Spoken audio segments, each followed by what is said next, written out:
Are you one of the people that go to the salon to go see your stylist and you have a picture to show her because you want a particular color, and then she just be speaking a foreign language? Like, I'm gonna color melt you, maybe give you the sombre effect, throw a few baby lights in there, maybe have you have the balayage effect, and you just be like, let me look like a damn picture.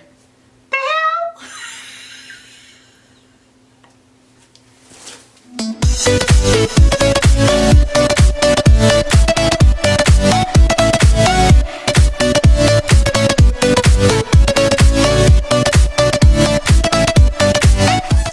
Hello everyone, welcome back to my channel. Today we're going to be discussing the differences between a balayage and an ombre.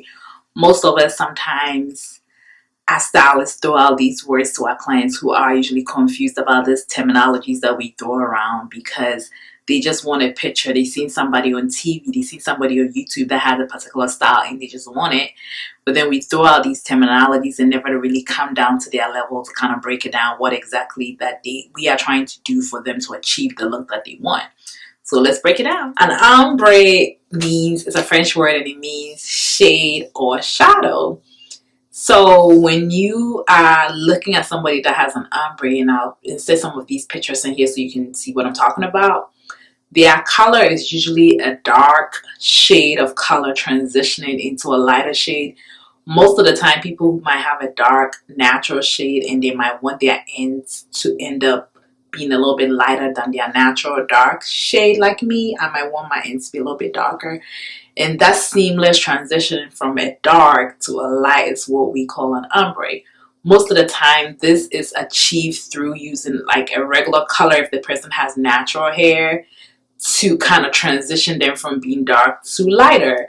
Or if the person doesn't have natural hair and the hair is being color treated, sometimes for you to get the lighter ends, we might have to use a lightener or a bleach to transition them from being a darker shade or going into a lighter shade.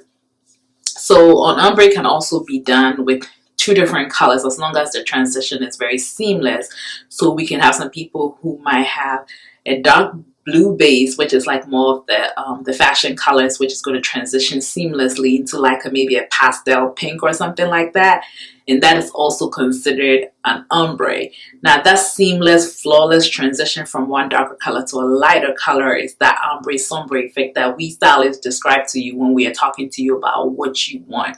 So overall, a sombre effect is kind of sometimes it's shown out in like even like in the sun, like for little kids whose hair, especially the kids who are blonde, whose hair get kind of lighter in the summertime, and it's just transitioning naturally from their dark roots, and it's just their ends get so much lighter in the summertime.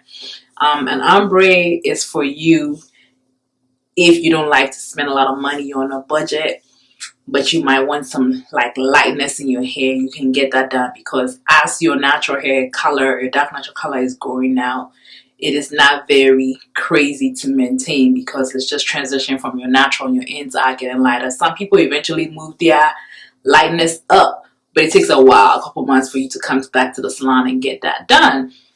So overall, it's a much easier color transition for people who kind of don't want to come to the salon all the time to come and touch it up, as long as you're using good shampoos and conditioner to keep up your lightness and remove the brassiness or the yellowness or orangeness in your hair. If your ends are more of a blonder effect, then you're good. And sometimes you might just have to go to the salon every once in a while to get your hair toned down to keep your ends nice and bright, depending on what type of finish that you have. Some people might just have a dark brown transitioning to a light brown. That's still considered an ombre.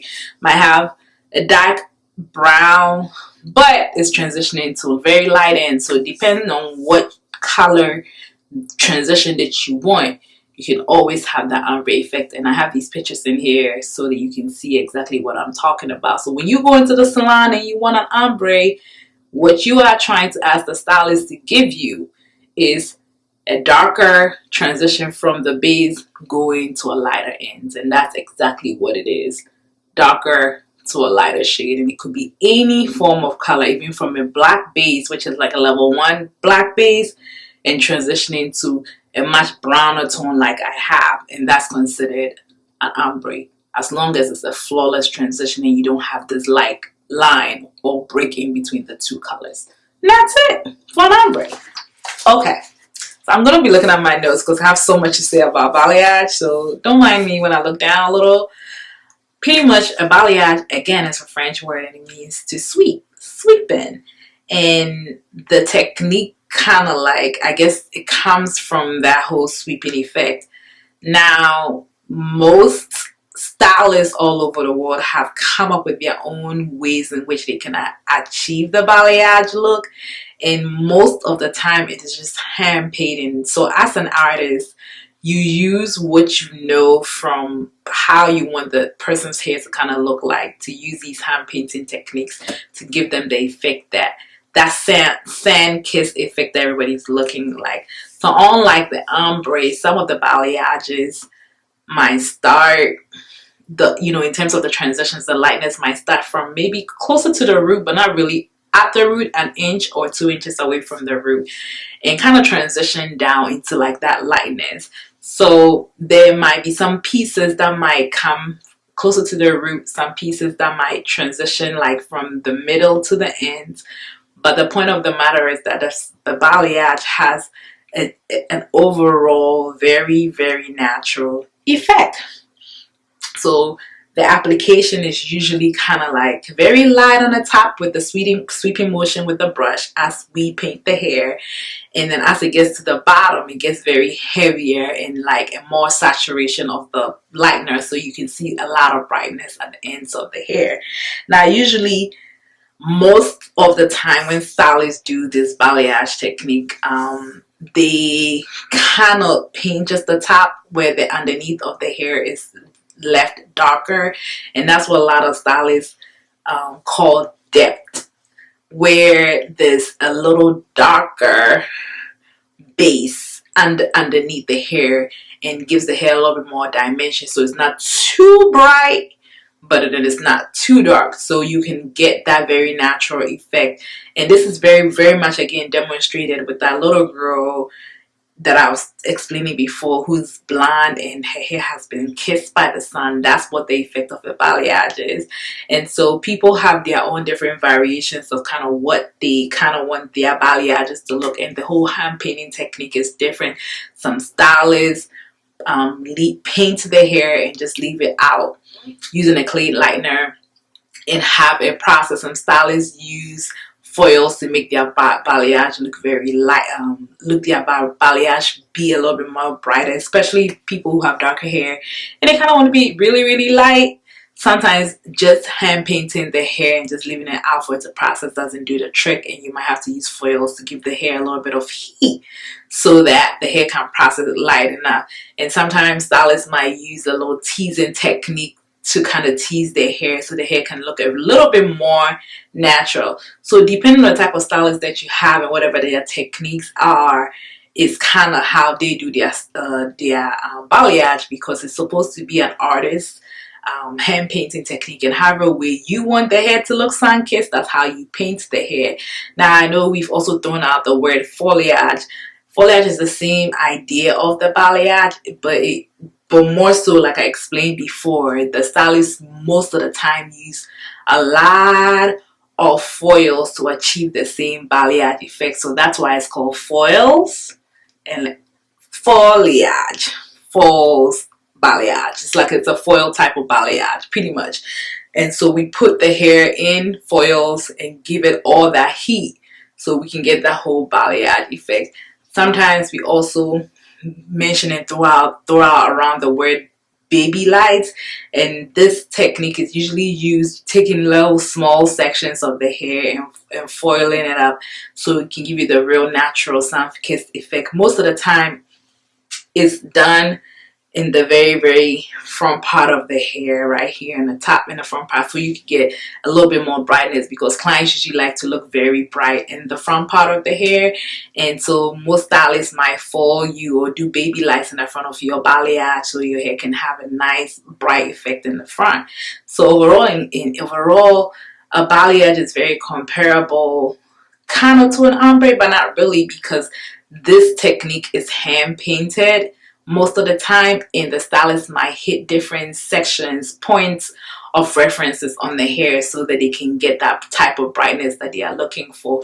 Again, there's a lot of different ways in which the stylist can approach the method of depth, meaning that there's some pieces that they will even leave out that are not even painted with the foil, so that the person can have the light and dark effect of the hair. So that is the technique, the sweeping motion, the hand painting motion of trying to paint the hair for it to look sun-kissed and very natural, is that balayage technique that we all talk about.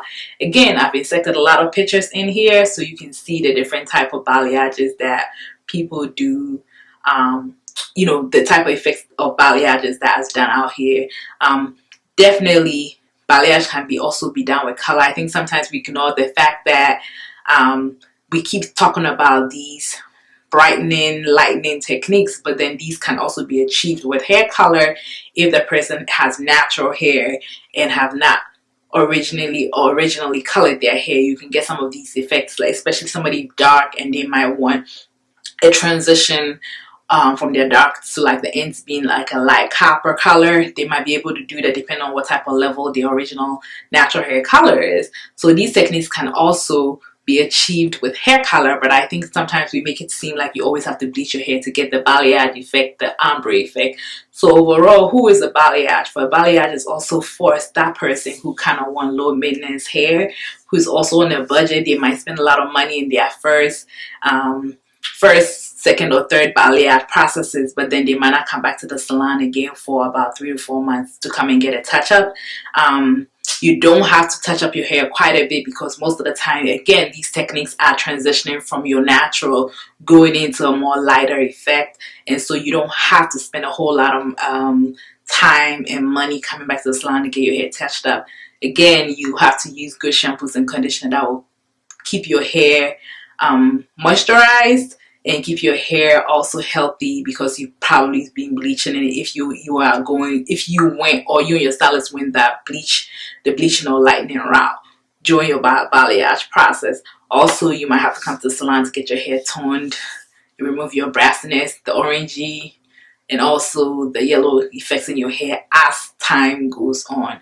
So, and also most of the time, to keep up with people who are super blonde, they might need to use sulfur-free shampoos to keep their hair a little bit more on the more moisturized and hydrated side, because sometimes, depending on how much blonding process that you do to achieve the type of look that you want, you might end up having to use something a little bit more gentler to keep your hair more the healthy side. And then the last thing I kind of want to talk about or touch on is color melting.